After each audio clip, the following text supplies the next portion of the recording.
And vegans, wake up, open up your eyes. Your country needs you. Hope you realize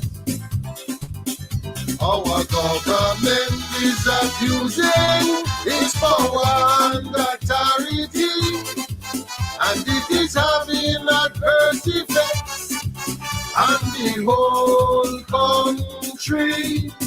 It is time for us to take a stand. After all, this is our native land. That is why I came back to sing, to expose the wicked things they're perpetrating. It is only time for the self-destruct. Greed and power is their TNT. Their purpose in government was for the bucks. They don't really care about this country. All the scheming, conniving plans have caught up with them. They are facing insurmountable problems, and just as sure as the sun will rise, this government must fall. The handwriting is on the wall.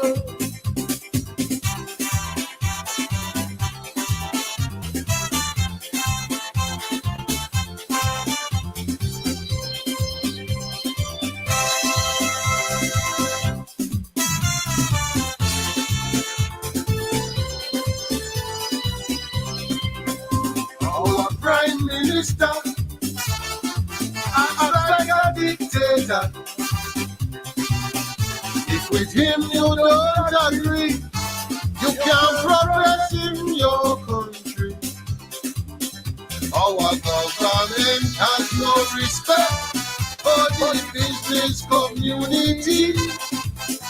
No dialogue, they only causing us indiscipline. Taxing the poor ones who have no money, while their friends live in luxury.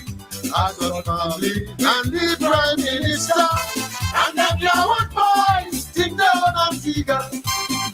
It is only time for the self-destruct. Greed and power is their TNT.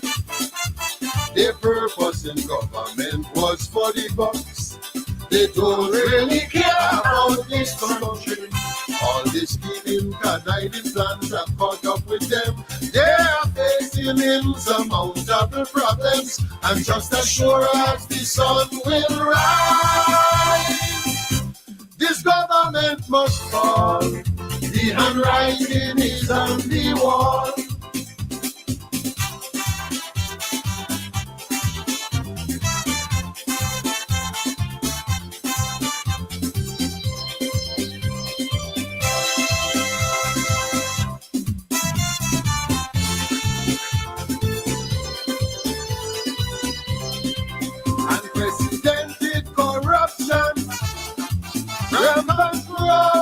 Island and victimization to those who express dissatisfaction with the way this government's wandering this country's revenue, accepting no accountability for the underhand things they just do, ostracizing those who say they are no good, and rewarding their friends some with knifewood. Hurricane mash up the place and Halcyon. I oppose them so they come and take back the land. It is only time for the self-destruct. Greed and power is their TNT. Their purpose in government was for the bucks. They don't really care about this country. All the scheming, conniving plans have caught up with them. They are facing insurmountable problems, and just as sure as the sun will rise, this government must fall. The handwriting is on the wall.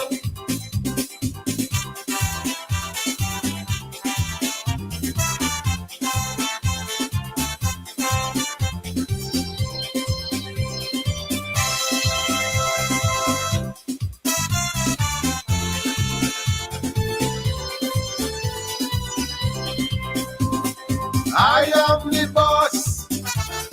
Come and be opposed me.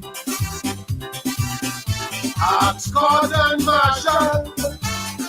Look what I did to Percy. He was standing in the way of my daughter's future. So I demoralized him with the aid of the newspaper.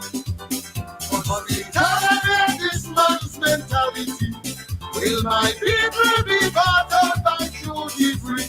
If we don't remove them in the next election, it will be a target for the future generation.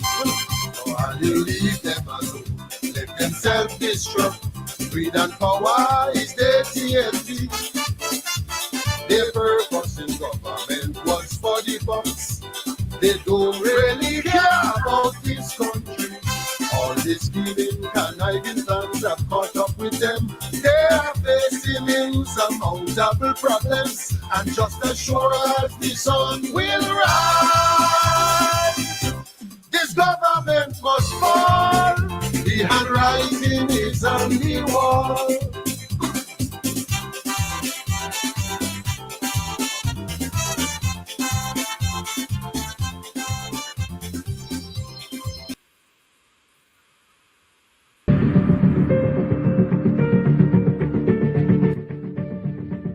You know, people ask me all the time, why do you do this? Why do you not retire and read books and write fancy academic papers? And I say, yes, that is also important. But what is more important is that I was given an opportunity to read books in the first place, to engage with ideas because of the sacrifices of ordinary. And so part of scholarship must be given back to the people in the form of public engagement. If myself was a public scholar, what we call an activist scholar or a scholar activist, who's always trying to use the knowledge that is gained from reading books, from observing people in their communities, in their society, and giving them back, in the words of a U.C. Kwayana, giving them back to the people as a political nourishment and by extension, cultural nourishment. That's what I'm about. It's about being that public scholar whose work is not just confined to the classroom, but that classroom is extended to the public space. I'm David Hyde. Please help keep Politics 101 on social media and broadcast television. If you are in North America, please donate via Cash App or PayPal.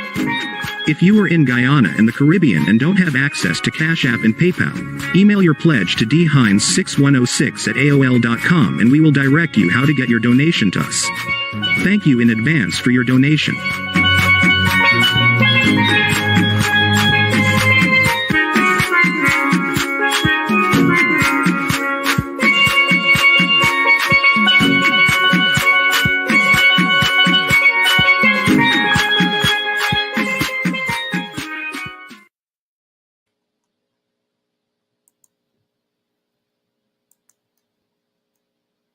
Surmountable problems, and just as sure as the sun will rise, this government must fall. The handwriting is on the wall.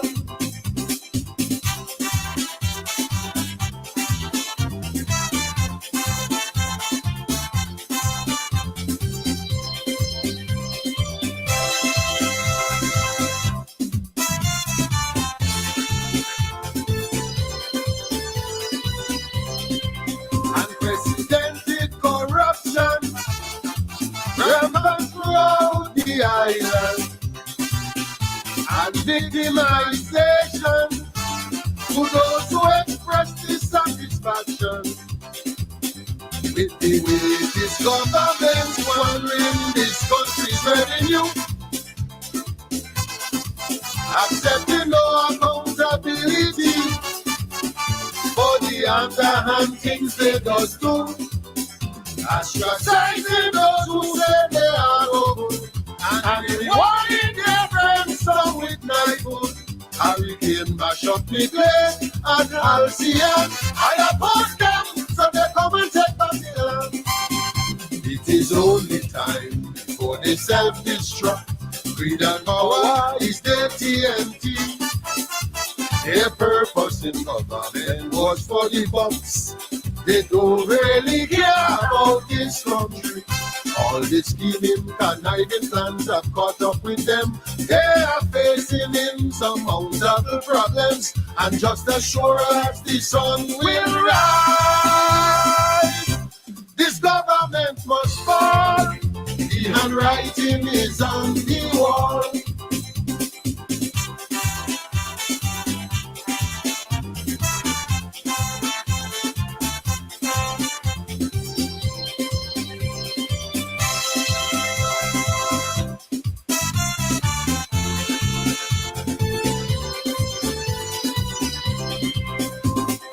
I am the boss, come and oppose me. Ask God and Marshall, look what I did to Percy. He was standing in the way of my daughter's future, so I demoralized him with the aid of the newspaper. For the tolerate this man's mentality, will my people be bought out by duty free? If we don't remove them in the next election, it will be a carpet for the future generation. So I will leave them alone, let them self-destruct. Greed and power is their TNT. Their purpose in government was for the bucks. They don't really care about this country. All this killing, conniving plans have caught up with them. They are facing insurmountable problems, and just as sure as the sun will rise, this government must fall. The handwriting.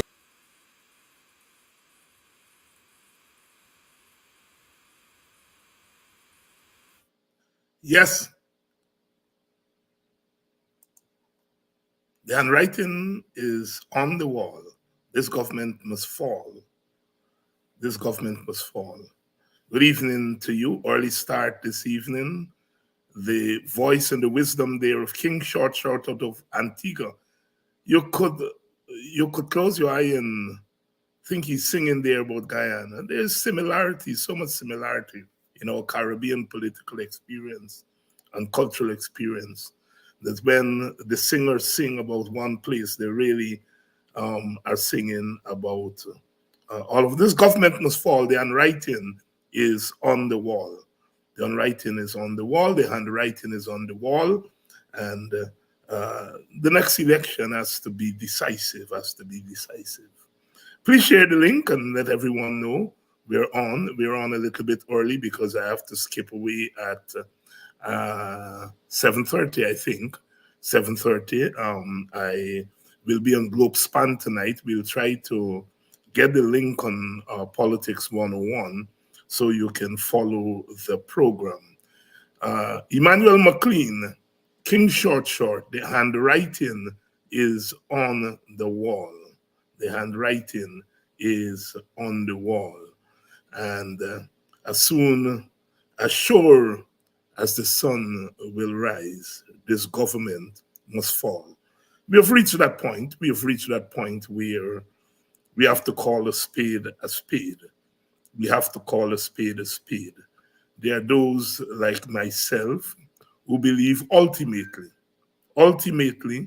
our country is only going to progress when we bring the representatives of all our people all our races, all our ethnicities, all our classes, all our sexes, when we bring all our people together under one national government, that will ultimately be the time when all Guyanese can sit back and say that they are represented in government. That is our ultimate dream, our ultimate aspiration. But in the meantime, and as the DJs would say, in between time, we've got to do what we got to do.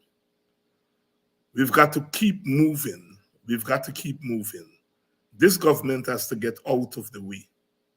All single party governments have been disasters. Even when we have had a coalition, we had a coalition of two parties, 1964 to 1968. And then between 2015 and 2020, we had a coalition of several parties. But although they were coalitions, they were dominated by one big party. So there was not any big shift in terms of larger representation. But at least it was a start. My support for the coalition government in 2015 and my support again in 2020 had to do with the fact that I had a choice between a single party which was determined to govern Guyana and dominate Guyana, and another party which at least said it was prepared to go into government with others. And I took the choice of the one that says it prefer a broader government. And that continues to be my outlook on politics, my outlook on politics. And so the PPP was handed power in 2020, and in 4 years, look what they have done. They've got to go. As soon, as sure as the sun will rise, this government must go. The handwriting is on the wall. Good evening to those of you who are joining us from Antigua. Those of you who are joining us from Antigua and Barbuda, good evening. We came in tonight, of course, with the voice of Emmanuel McLean, King Short Short, the man who gave us "Nobody Go Run Me," from where me come from, me papa must nyam, me mama must nyam, who gave us Tourist Lego, caused a sensation. I think it was in 1976. In fact, the Trinidadians banned Tourist Lego from being part of the Road March. It was sure to win the Road March in that year, and the National Carnival Committee banned the Calypso, saying that Short Short was not a Trinidadian. It was quite a thing. It was quite a thing. But we've come a long way since then. You know, Trinidad itself is a cosmopolitan place, perhaps the most cosmopolitan of the entire Caribbean. You just have to check Calypsonians. A lot of them either were born in Grenada or their parents were from Grenada. Some of them came from St. Kitts, St. Lucia, and so forth, and they ended up there in Trinidad. In fact, Laventille, they used to call it Little Grenada. And so Trinidad itself, very cosmopolitan. I remember George Lamin saying when he went to Trinidad first in the 1950s, it was difficult to find a Trinidadian, that most of the families were, you know, Trinidadian mother, Grenadian father, Kittitian mother, Trinidadian father, and so on. Very cosmopolitan place. And so therefore it was quite shocking in 1976 when they took that move. But we've come a long way since then. We remember Jamaica voting to opt out of the West Indies Federation in 1962. And we have come a long way since then. You know, Jamaica was all the way up there in the north, like Bahamas. They were not, in a sense, integrated into the larger Caribbean for geographical reasons, because they were all there in the north. All of that has changed now. Jamaica is very much part of our Caribbean.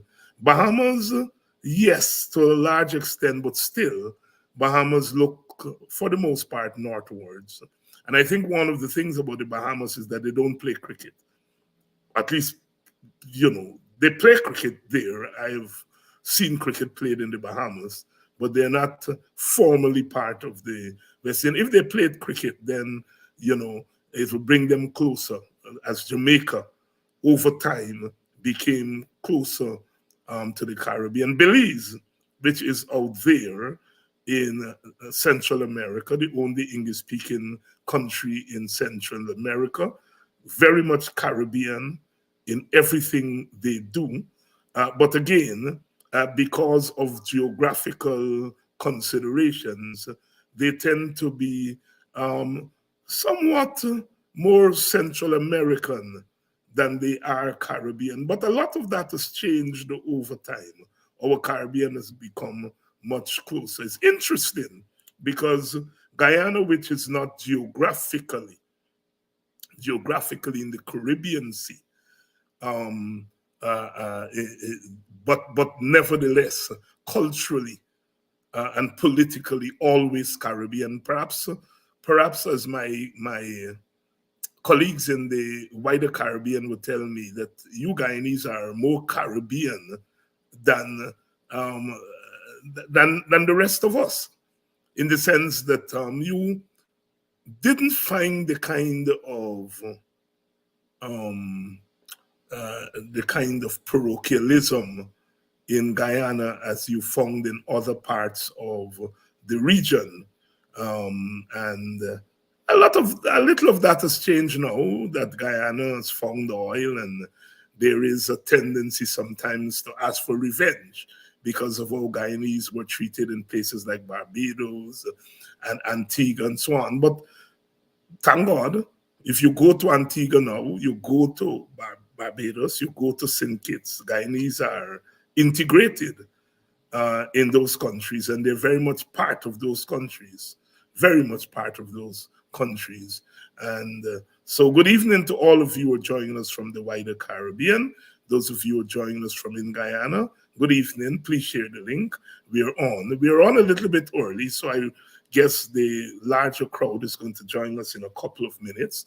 I have to leave a little bit early today. I committed to doing a program once per month on GlobeSpan for now, and so I'll be over there from 7:30 this evening. We're going to try to share the link on Politics 101 page, so for those of you who want to follow the program.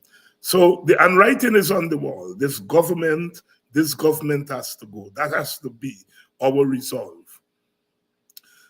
But the government will go if we plan correctly and if we execute our plans correctly. It is clear that the government has to go. We are not in the age of revolution and all of that, so the option is the ballot box.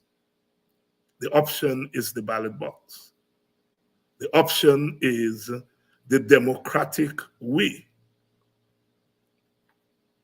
But we know that there are problems with the ballot box. We found that out in 2020. In 2020, we found out that there were ways in which our elections could be rigged long before election day. The so-called opinion shapers, some of them do not want to go there.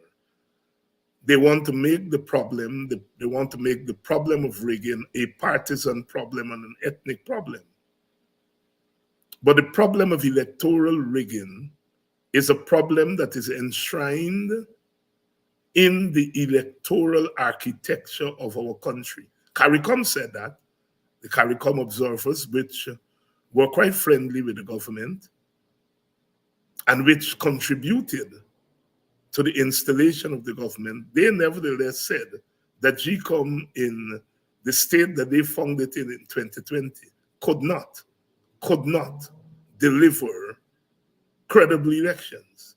Yet they said the elections brought the PPP to power. Quite a contradiction, but we have moved on from that. What we are talking about is the electoral architecture. We have to ensure that the electoral architecture is cleaned up so that all participants have an equal chance of winning a majority. Because in the first instance, you have to win a majority.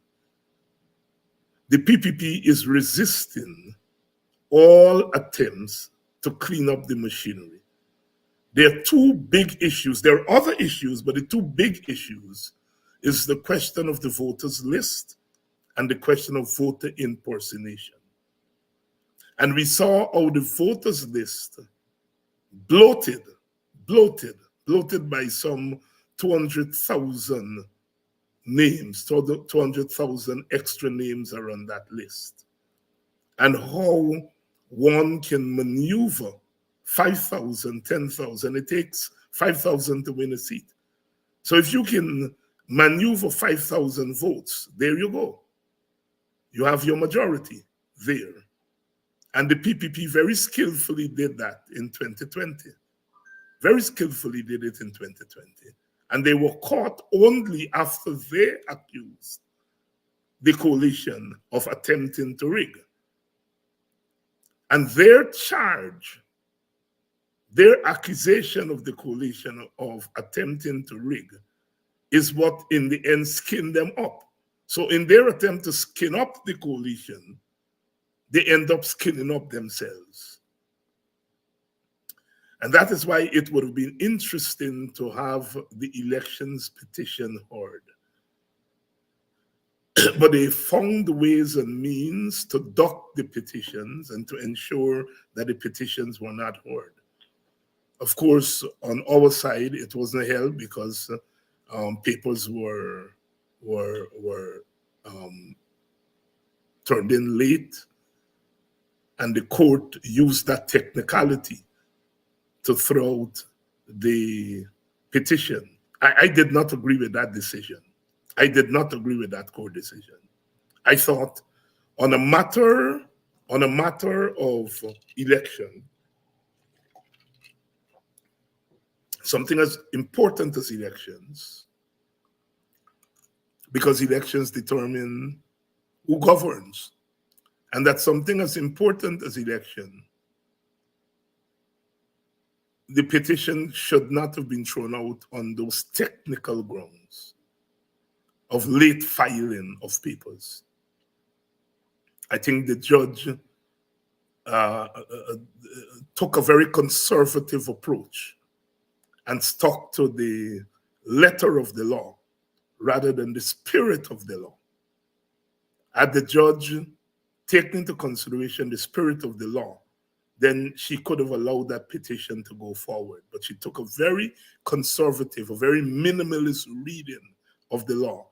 And so the petitions were not heard. But if those petitions were heard, I think the government could not have escaped. The PPP could not have escaped. Not the charge of attempting to rig,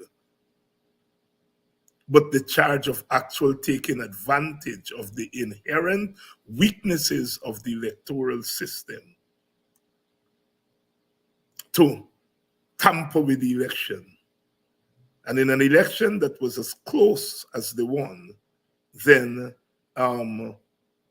it was a grave charge.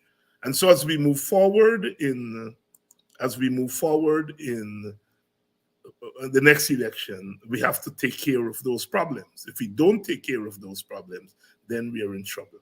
Good evening to all of you, those of you who are joining us from outside of Guyana, North America, the wider Caribbean, Europe, Central America, Africa. Welcome to Politics 101. Good evening to all of you wonderful people. I notice Mr. Newton, Orrin Newton from Buxton joining us.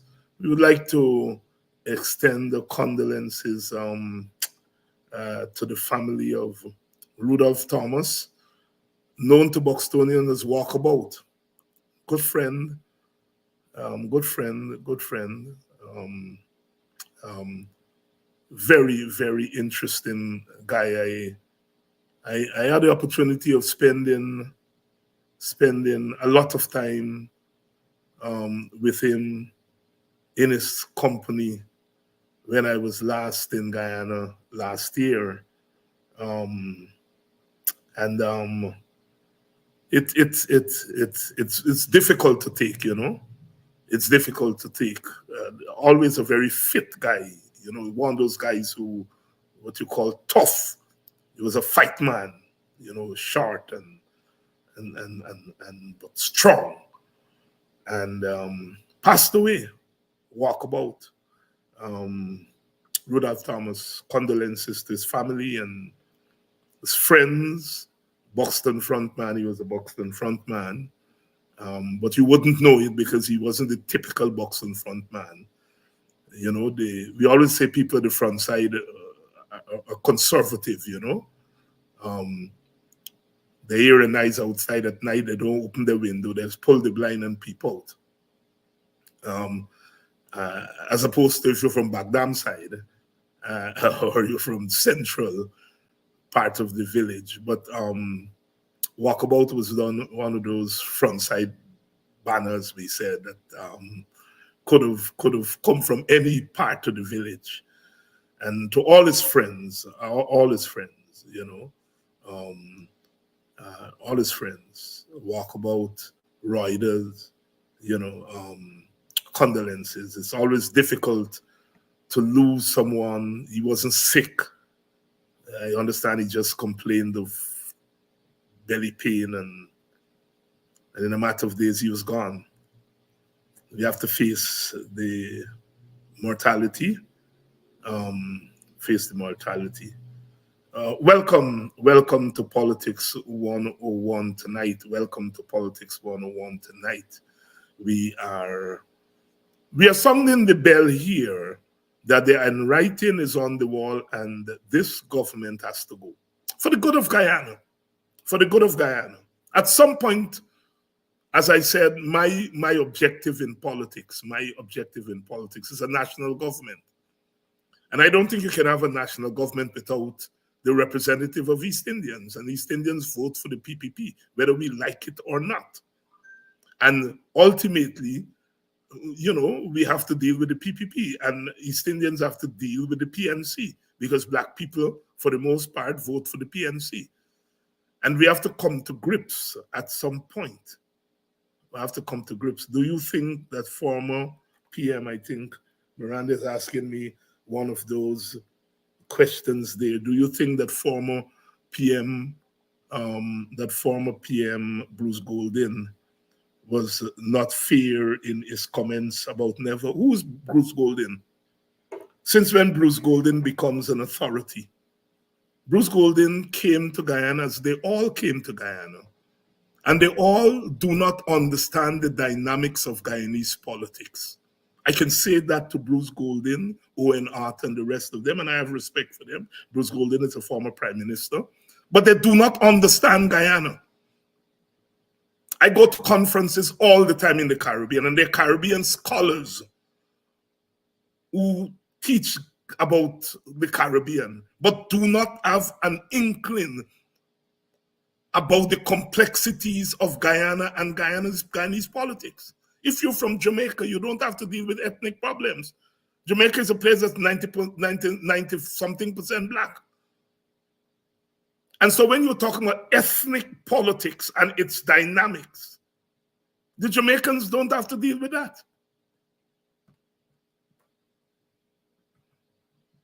And so Bruce Goldin came to Guyana without an understanding of the complexities of Guyanese politics. And that's where they all fell down. That's where they all fell down. I think even we Guyanese sometimes struggle to understand our own politics.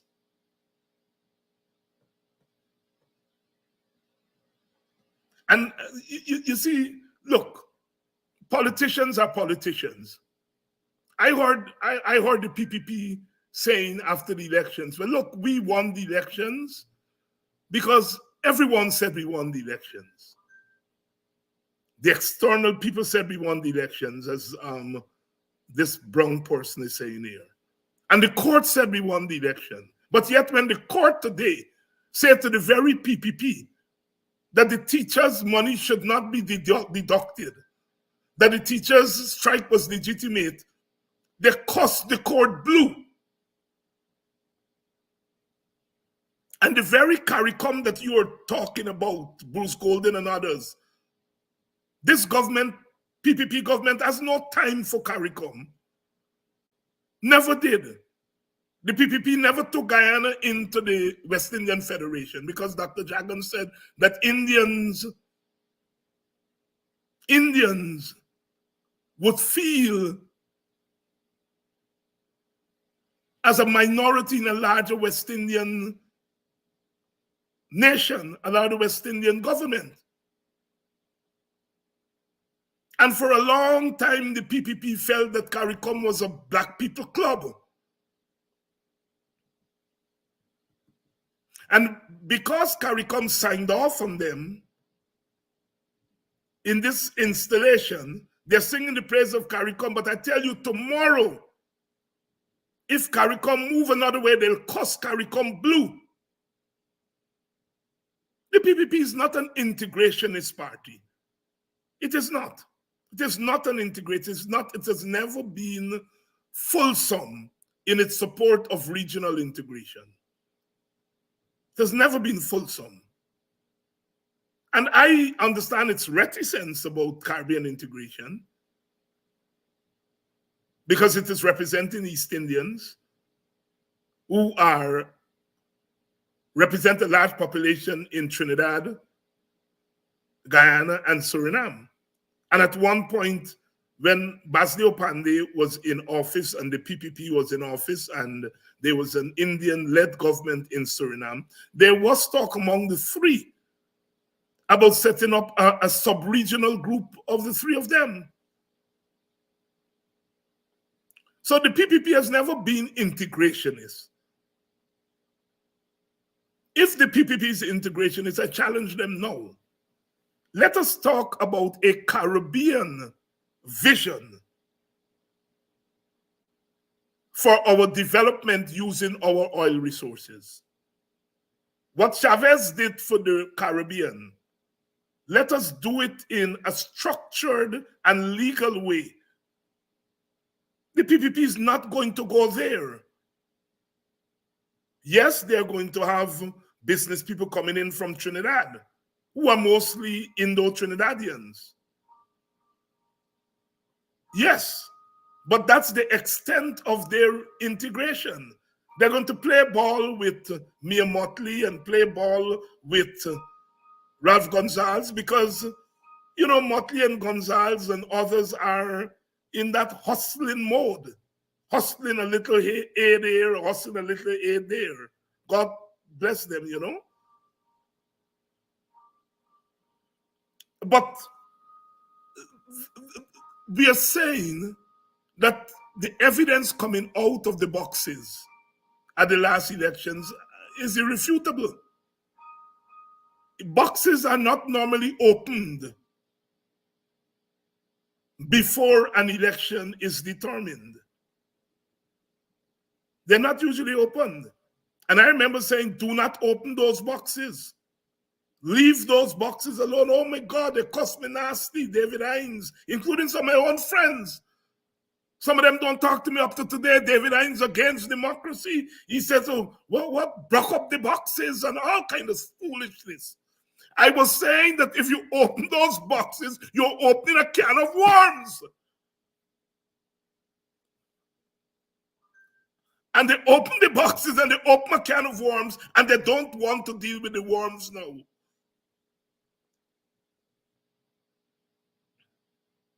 Two things about those elections that were unusual. Opening the boxes before the elections are announced It's unconstitutional. It's wrong, but it happened. The other thing that happened is that the United States sanctioned one contestant. Normally, you sanction people after an election is decided. An election is decided and people decide, the election is certified and they don't want to leave office. You put sanctions on them then. But the US sanctioned the coalition before the elections were decided, which meant the Americans influenced the outcome of the elections.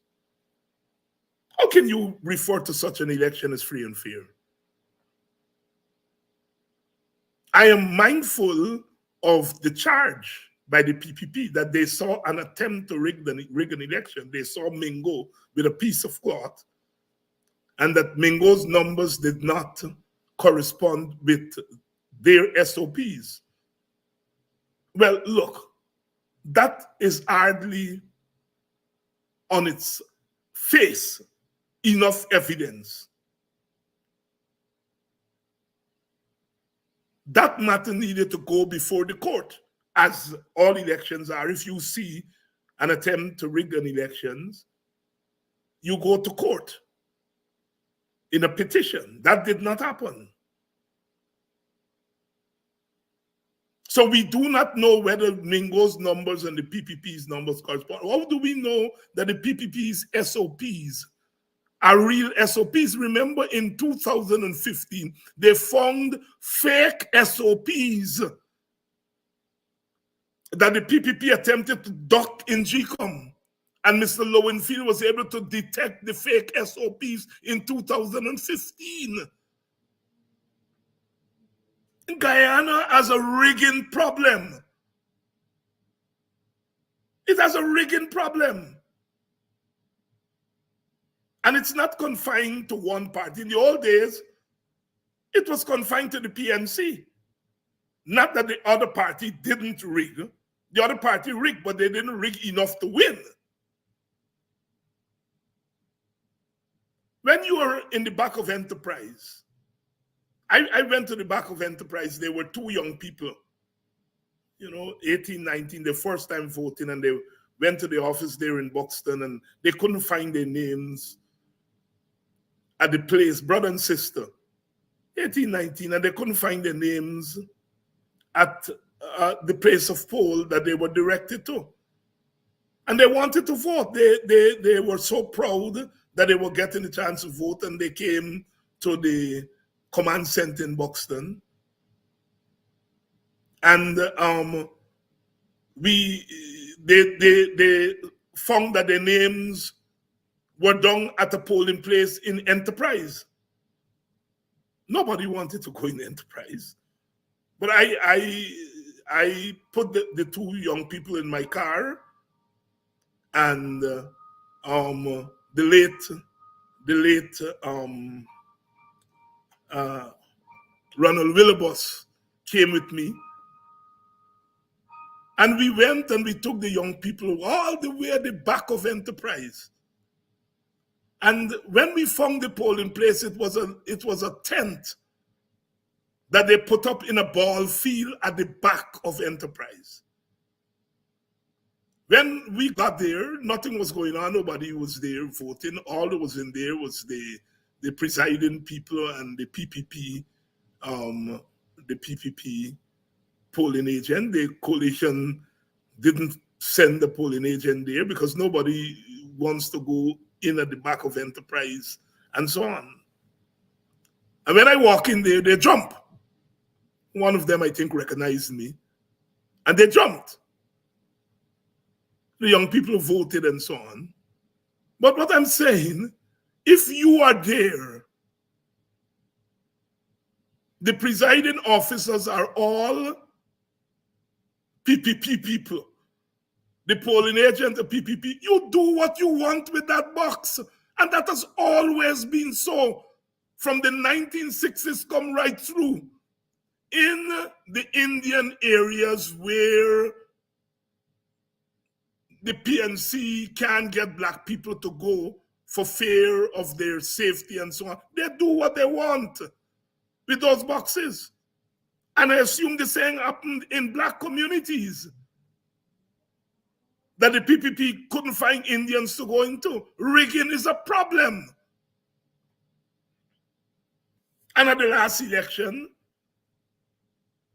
you know, the PPP, the PNC, in the old days, the way they rig is, had their people vote multiple times.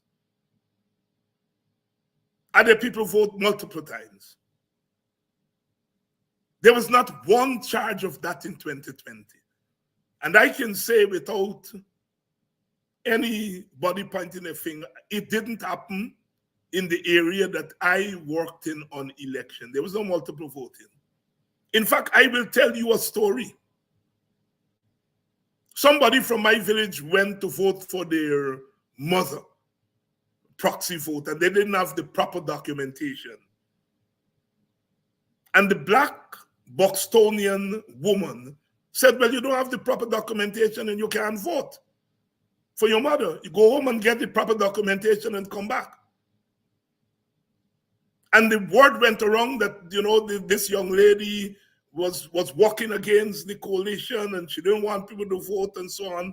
And they sent me to see about the matter. I knew the young lady, and I knew that she wasn't working against the coalition interest. She was just going by the rules. I knew that even before I got there. So when I got there at the polling station, I asked, well, what happened? And as I predicted, the young lady said, well, the girl come here and said she wanted to vote for her mother, and she didn't have the proper documentation and said she can't vote.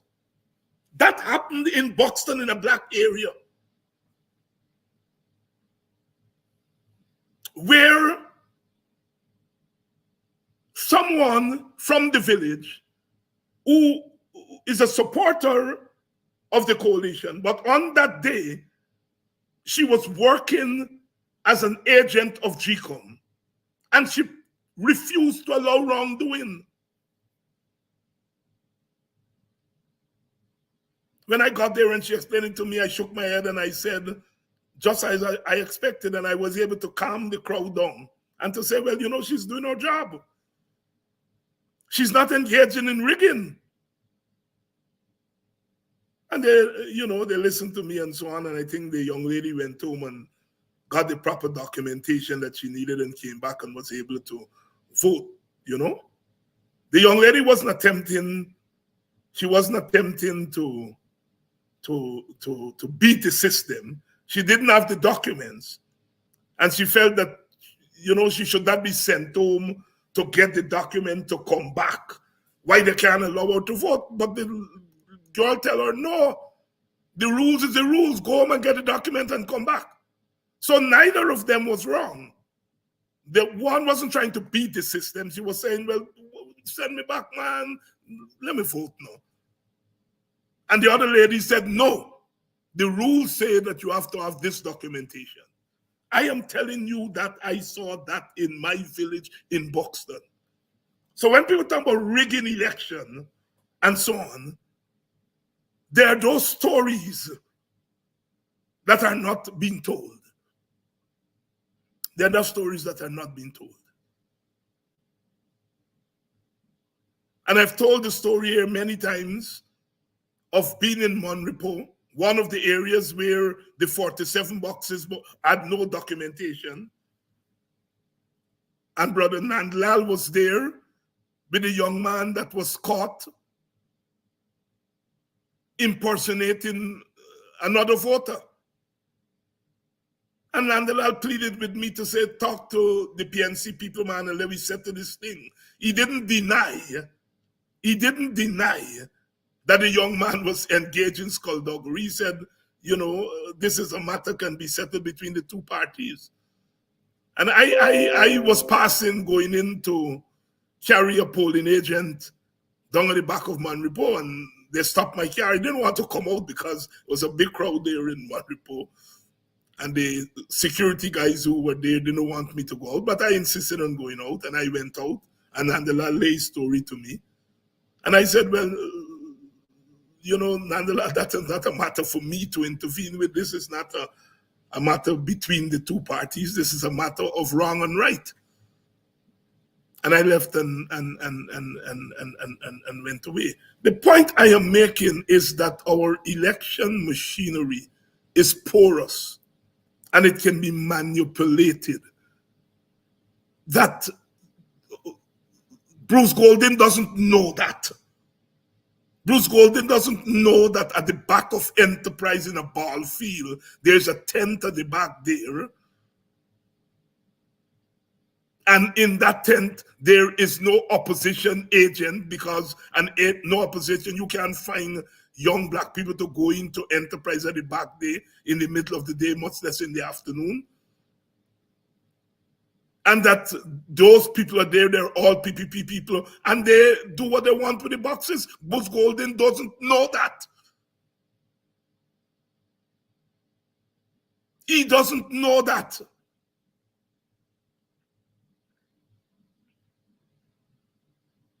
And so therefore it is those are the things that we have to fix. We have to fix those things, because our elections are not going to be above board until we're able to fix those things. The charge against Mingo is one that the numbers that he put up on the cloth doesn't correspond with the SOPs of the PPP.